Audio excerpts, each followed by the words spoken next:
আমি শুভেন্দু অধিকারী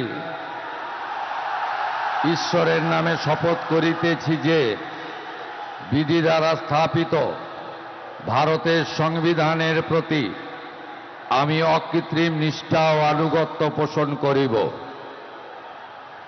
আমি ভারতের সার্বভৌমত্ব ও অখণ্ডতা রক্ষা করিব। পশ্চিমবঙ্গ রাজ্যের মুখ্যমন্ত্রী রূপে আমার কর্তব্যসমূহ নিষ্ঠাপূর্বক এবং বিবেকসম্মতভাবে নির্বাহ করিব এবং ভয় বা পক্ষপাত, প্রীতি বা বিদ্বেষ রহিত হইয়া সকল শ্রেণীর জনগণের প্রতি সংবিধান ও বিধি অনুসারে ন্যায় আচরণ করিব।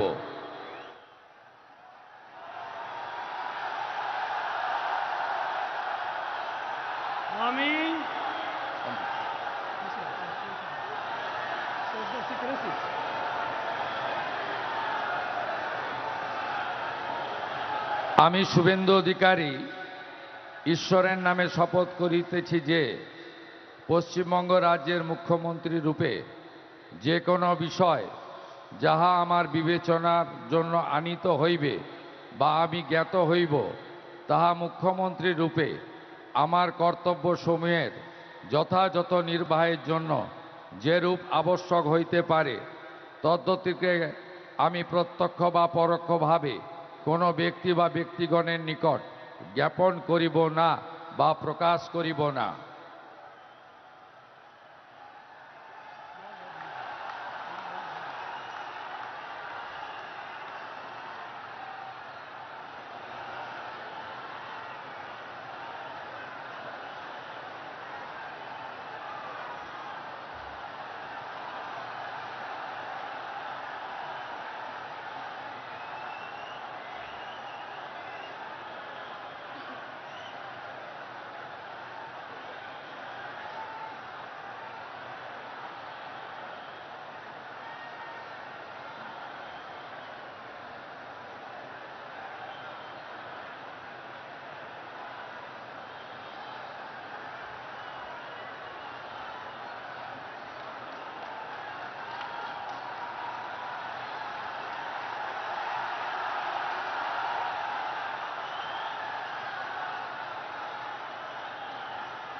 With your permission, sir, I now read out the order of appointment of all the honorable ministers. The order of Governor of West Bengal in exercise of the power conferred on me by Article 164(1) of the Constitution of India.